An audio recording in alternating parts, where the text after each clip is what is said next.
अज्ञानातिमिरान्धस्य ज्ञानञ्जनशलाकया चक्षुरुन्मिलितं येन तस्मै श्रीगुरुवे नमः। नमो विष्णुपादाय कृष्णपृष्ठाय भूतले श्रीमते भक्तिवेदान्तस्वामिनिति नामिने। नमस्ते सारस्वते देवे गौरवाणी प्रचारिणे निर्विशेष शून्यवादी पाश्चात्यदेशतारिणे नित्यानंद नमस्तुभ्यं प्रेमानंद प्रदायिने कलौ कल्मषनाशाय जानवापतये नमः।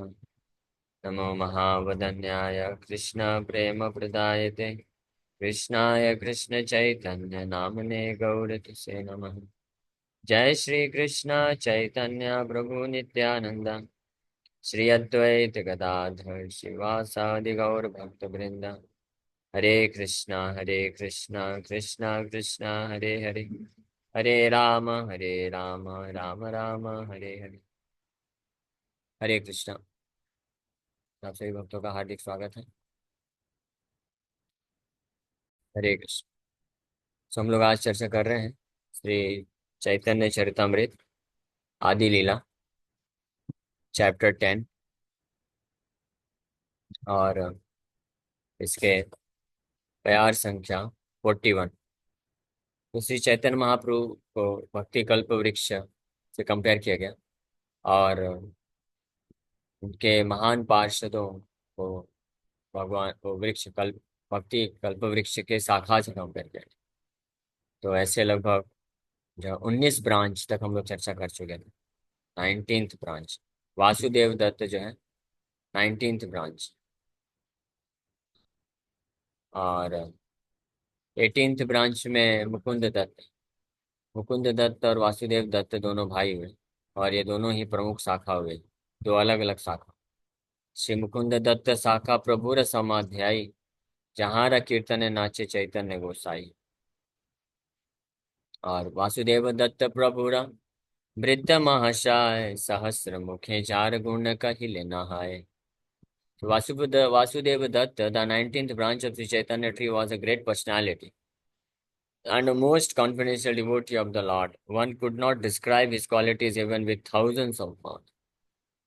बहुत अत्यंत प्रिय निकटतम पार्षद हुए श्री चैतन्य महाप्रभु के वासुदेव दत्त, और हजारों मुखों से भी इनके गुणों का वर्णन कोई ठीक प्रकार से नहीं कर सकता।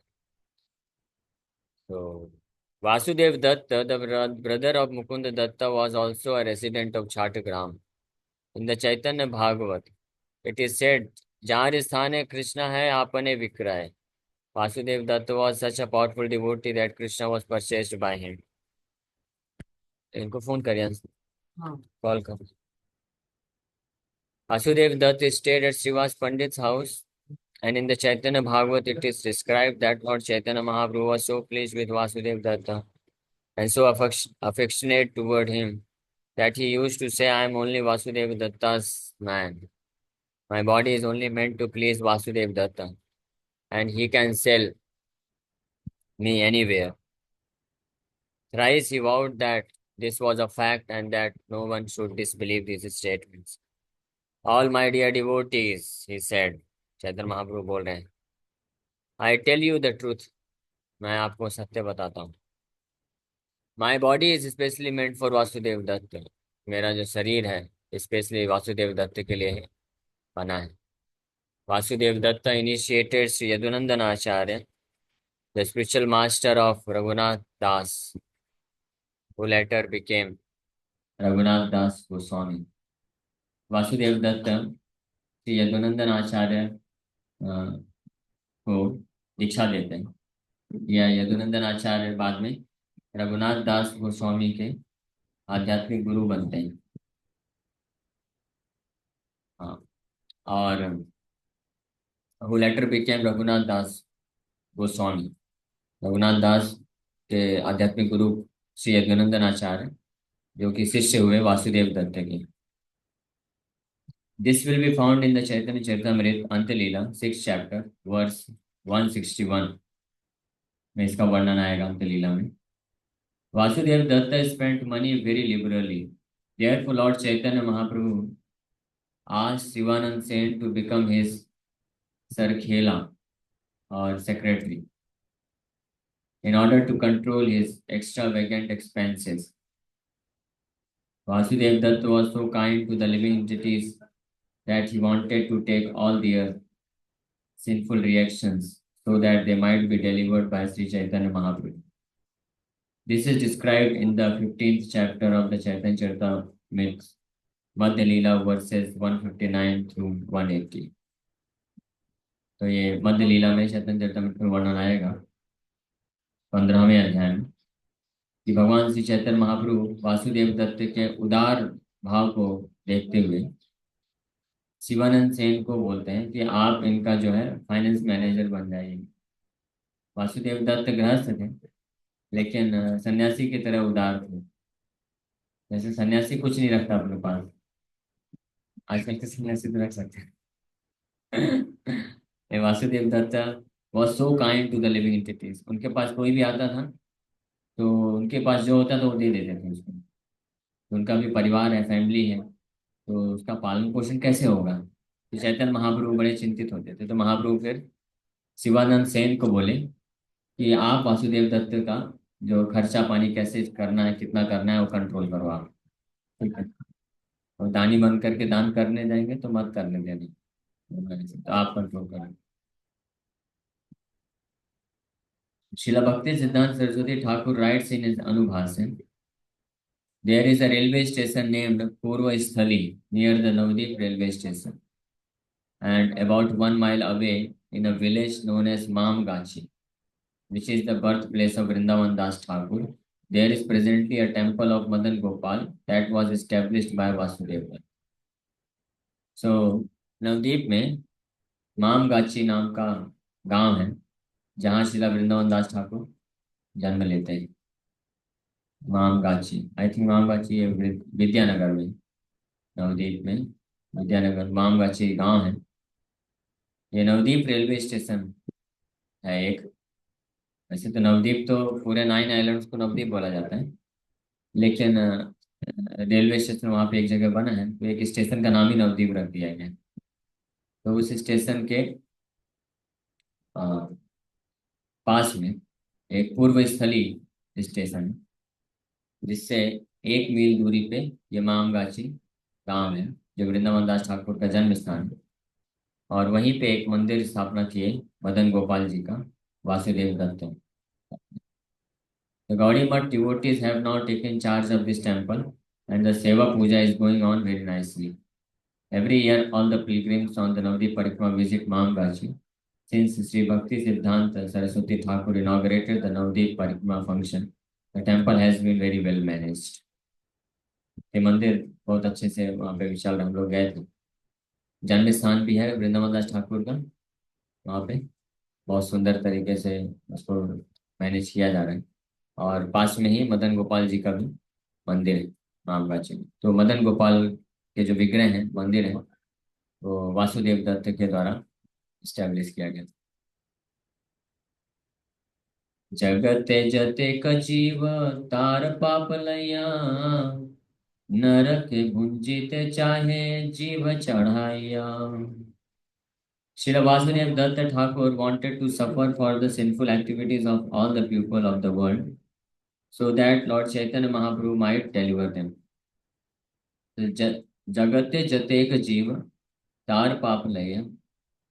वृंदावन वासुदेव दत्त ठाकुर इतने उदार थे, हृदय में उतना करुणा था उनके, तो वो चाहते थे कि सारे पूरे ब्रह्मांड में जितने भी जीवात्मा हैं उनके सारे पापों को, पाप को ले लें और सफर करें और चैतन्य महाप्रभु को उद्धार कर दें। ऐसी प्रार्थना वो चैतन्य महाप्रभु से करते हैं। इसका विस्तार से वर्णन आगे आएगा। तो चैतन्य महाप्रभु संन्यास लेते हैं और उसके बाद आते हैं। अब नेक्स्ट शाखा 28th ब्रांच।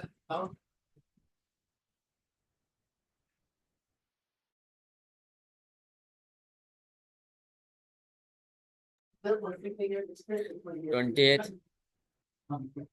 20वीं शाखा में हरिदास ठाकुर का वर्णन आता है। हरिदास ठाकुर साखार अद्भुत चरित, तीन लक्ष नाम तेहु lion अपतित. The 20th branch of Chaitanya tree was Haridas Thakur. His character was wonderful. He used to chant the holy name of Krishna 300,000 times a day without fail.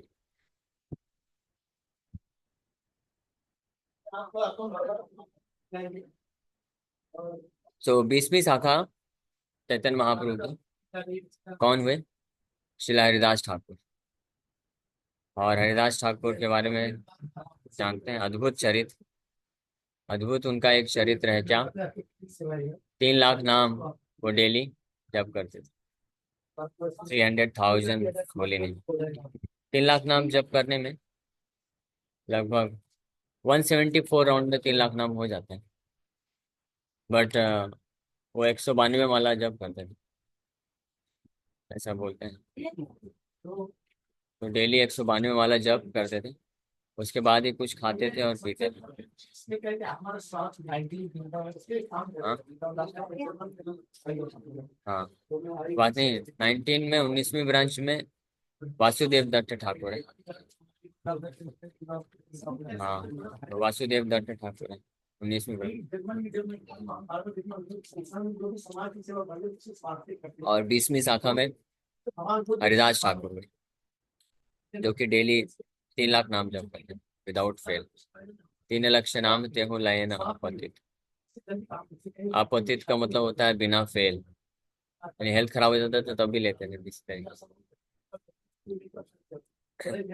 Certainly the chanting of 300,000 holy names of the Lord is wonderful. No ordinary person can chant so many names, nor should one artificially imitate Haridas Thakur's behavior. It is essential, however, that everyone fulfill a specific vow to chant the Hare Krishna mantra.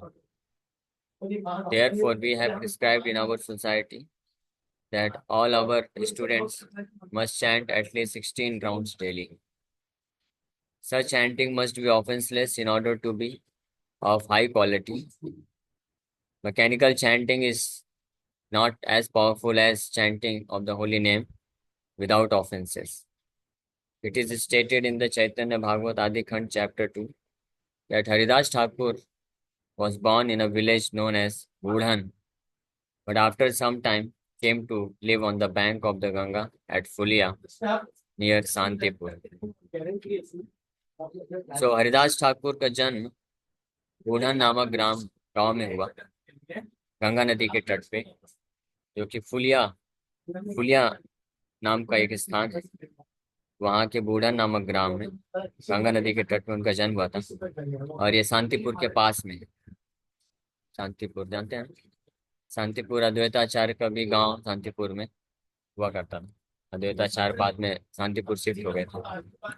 महाप्रभु का जन्म हुआ, महाप्रभु को बुलाए हरिदास ठाकुर, लेकिन उनके जन्म के बाद अद्वैताचार्य, और जन्म के बाद अद्वैताचार्य शांतिपुर चले जाते हैं और बोलते हैं कि अगर मैं कृष्ण का सच्चा दास हूँ तो वो मुझे बुलाएंगे.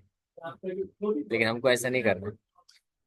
क्या मंदिर आना बंद करने बोले मैं कृष्ण का सच्चा दास हूँ तो भगवान मुझे बुलाएंगे. भगवान बुलाने के लिए भेजते हैं ना. शांतिपुर में फिर भगवान रमाई पंडित को भेजते हैं महाप्रकाश लीला के समय पे. 20 साल बाद, 20 साल हो गए, उसके बाद महाप्रकाश लीला जब करते हैं तो उस महाप्रकाश लीला में श्री चैतन्य महाप्रभु श्रीवास ठाकुर के छोटे भाई रमाई पंडित को भेजते हैं जाके अद्वैताचार्य को लेके आओ. तो रमाई पंडित जाते हैं और उनको इनवाइट करते हैं, चलिए मंदिर चलिए, जब करिए, गीता पढ़िए. समझ में आया ना? कि अगर कोई फिर भी जैसे कुछ लोग बोलते हैं कि भगवान की कृपा होगी तब हम भक्ति करेंगे, भगवान बुलाएंगे तब हम जाएंगे. तो भगवान कैसे बुलाएंगे? किसी न किसी भक्त को भेजेंगे ना. तो हमको जब कोई भक्त बोलते हैं कि आप आइए मंदिर में दर्शन करिए, नाम जप करिए, भगवद गीता पढ़िए, तो क्या समझना चाहिए? क्या समझना चाहिए? हाँ, तो भगवान ने बुलाया है। लेकिन कुछ लोग बोलते हैं उनको बोलो गीता पढ़ो, नाम जप करो, मंदिर आओ। बोले नहीं नहीं, भगवान की कृपा होगी तब करेंगे, भगवान बुलाएंगे तब जाएंगे। तब भगवान कैसे बुलाए? हमें ऐसे तो बुलाया जाता है ना। कोई बहुत बड़ा व्यक्ति होता है तो किसी को के पास इनविटेशन भेजेगा तो किसी के थ्रू भेजता है ना। अपने जो खास होते हैं, कोई रिप्रेजेंटेटिव होते हैं, अपना सर्वेंट होता है, सेक्रेटरी होता है, रिप्रेजेंटेटिव होता है, उसके थ्रू इनविटेशन भेजते हैं। तो भक्त लोग क्या होते हैं? भक्त लोग भगवान के रिप्रेजेंटेटिव होते हैं, सर्वेंट होते हैं। तो भगवान उनके थ्रू इनविटेशन भेजते हैं कि आइए। वैसे तो जो जीवात्मा है उनका जिम्मेदारी है कि वो भगवान के पास जाएं। लेकिन भगवान इतने दयालु हैं, सोचते हैं ठीक है ये लोग खुद नहीं आना चाहते हैं, नालायक, लेकिन मैं इनको कैसे छोड़ सकता हूँ। तो इसलिए जैसे कभी होता है ना, घर में लड़ाई हो जाता है बच्चों का माँ बाप से, तो माँ बाप सुपीरियर पोजीशन में होते हैं, तो माफी किसको मांगना चाहिए? बच्चे को ना। हाँ, बच्चों को माँ बाप के पास जाना चाहिए और माफी मांग लेना चाहिए, सॉरी। भले ही माँ बाप का गलती हो जाए, लेकिन एटिकेट, इसको एटिकेट बोलते हैं, सदाचार बोलते हैं, कि अगर मान लो माँ बाप को गलती हो जाए, गलती मतलब माँ बाप, हो सकता है कि माँ बाप आपको गलत समझ ले और उसके कारण, गलत समझने में कारण आपको डांट दिया, है ना। और फिर दोनों एक दूसरे से तर्क वितर्क किए, खूब क्या बोलते हैं उसको, गर्मा गर्मी हो गई और एक दूसरे से नाराज होके बैठे हुए हैं। तो किसको जाके माफी मांगना चाहिए?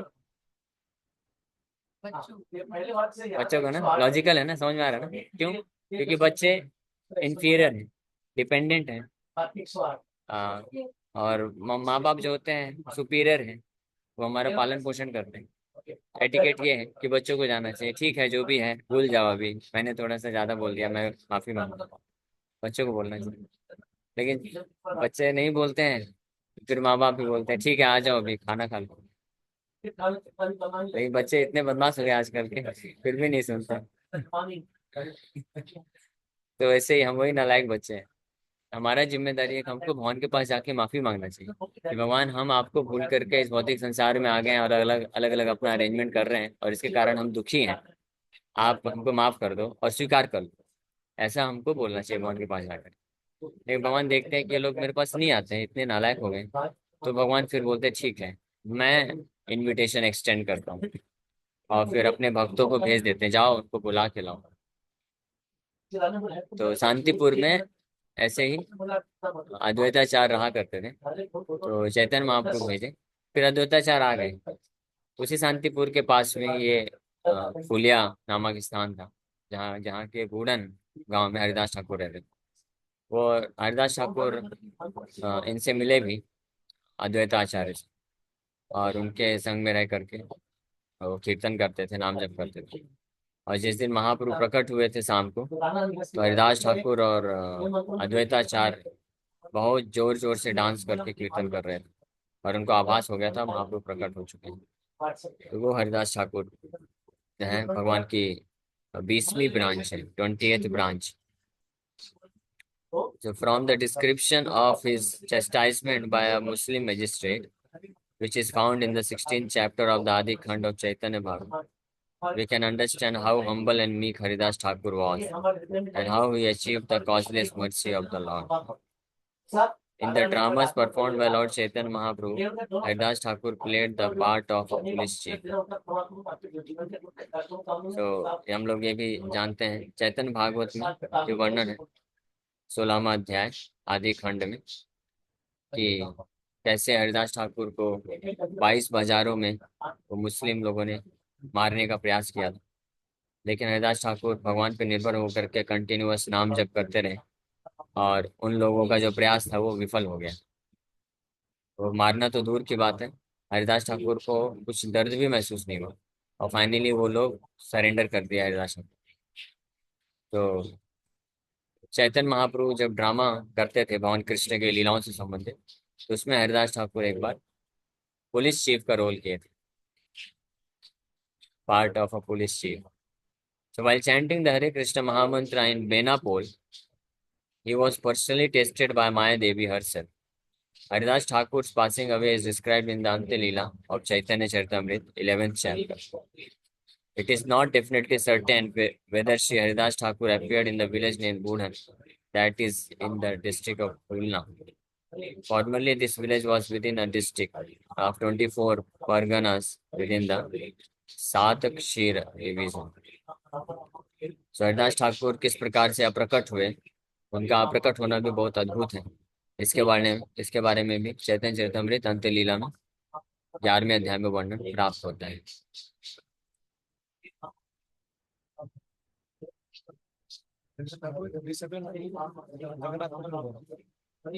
जगन्नाथपुरी हरिदास ठाकुर अनंत चतुर्दशी के दिन कार्तिक महीने के 1 महीने पहले तो सिद्ध बकुल वृक्ष हुआ जिसमें वो बैठ के सुबाने वाला जप कर। तो हरिदास ठाकुर 28th ब्रांच। तहारा अनंत गुण कही दिगमात्र, आचार्य गोसाई जारे भुंजाए श्राद्ध पात्र। तो बोल रहे हैं अभी जस्ट जो है ब्रीफ डिस्क्रिप्शन दिया जा रहा है, सभी जो पार्षदों ब्रांचेस का नाम बताया जा रहा है। So there was no end to the transcendental qualities of Haridas Thakur.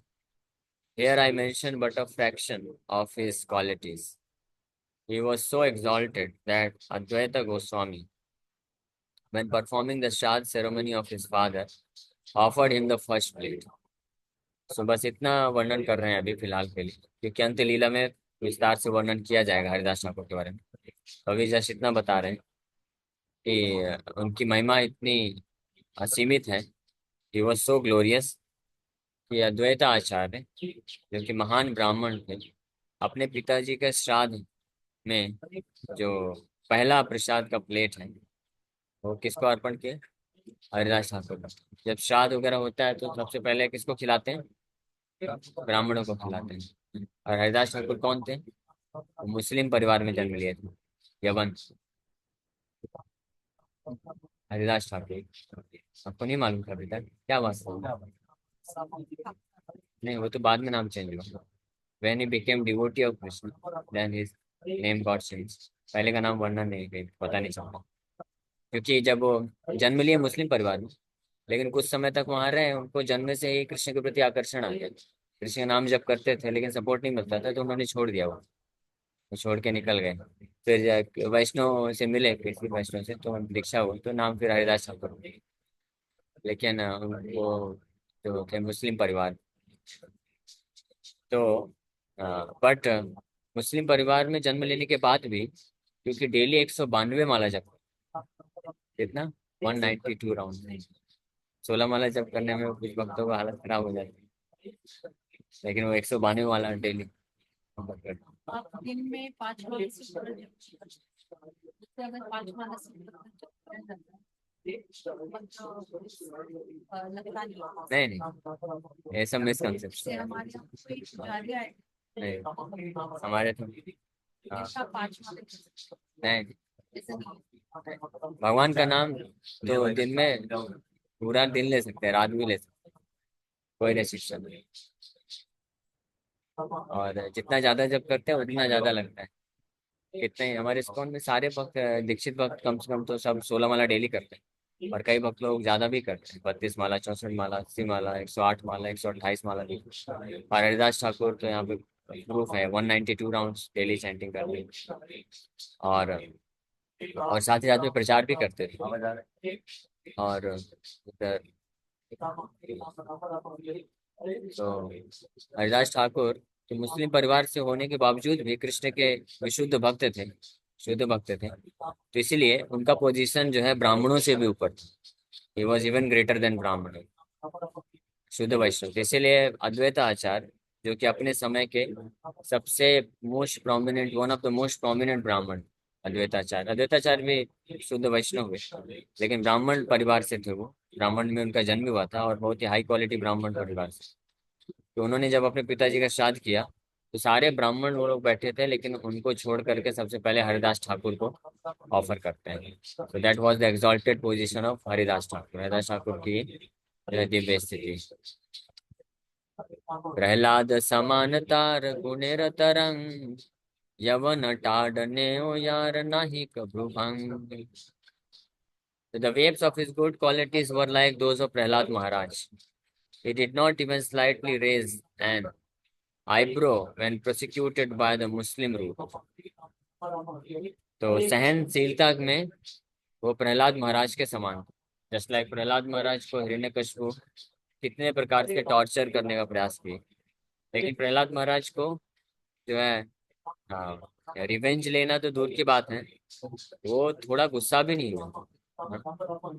और उनके खुद के पिताजी इतना टॉर्चर कर रहे हैं, गुस्सा भी नहीं हुआ। आजकल तो अगर बच्चों को ऐसे ऐसे करके दिखा दो तो बच्चे जो है ऐसा मुंह बनाते हैं कि माँ बाप डर जाते हैं। बच्चों को डांटना डांटना मुश्किल हो गया, डांट नहीं सकता कुछ, ऐसी स्थिति हो गई है। सही बात है ना। हम लोग तो खूब थप्पड़ खाते थे, लेकिन आज आजकल कर नहीं सकते। टीचर्स, ऐसा बोला जाता है कि जो टीचर और जो पेरेंट्स अगर अपने बच्चे को डांटने में और उनको थप्पड़ लगाने में अगर उनको हेजिटेशन हो रहा है, इसका मतलब वो बच्चा बिगड़ गया है। और अगर कोई बहुत अच्छा बच्चा है तो उनके माँ बाप को उसको इमीडिएटली करेक्शन देने में, डांटने में और थप्पड़ लगाने में कभी संकोच नहीं करते। ये समझना चाहिए कि अगर हमारे माँ बाप को या टीचर को हमको डांटने में सोचना पड़ रहा है, या ये बात अप्लाई होती है गुरु के ऊपर, जो स्पिरिचुअल मास्टर होते हैं, गुरु होते हैं, मेंटर होते हैं, काउंसलर होते हैं, या पेरेंट्स होते हैं, टीचर्स होते हैं, अगर वो अपने सबॉर्डिनेट्स, अपने मेंटीज, काउंसिलीज या चिल्ड्रन, बच्चे या स्टूडेंट, उनको करेक्ट करने के पहले उनको 100 बार सोचना पड़ रहा है कि इसको मैं बोलूं कि नहीं बोलूं, कहीं बुरा ना लग जाए। तो इसका मतलब समझना चाहिए कि वो जो सबॉर्डिनेट है अभी एक्चुअली में सबॉर्डिनेट नहीं है, इसलिए उनको डर लगता है।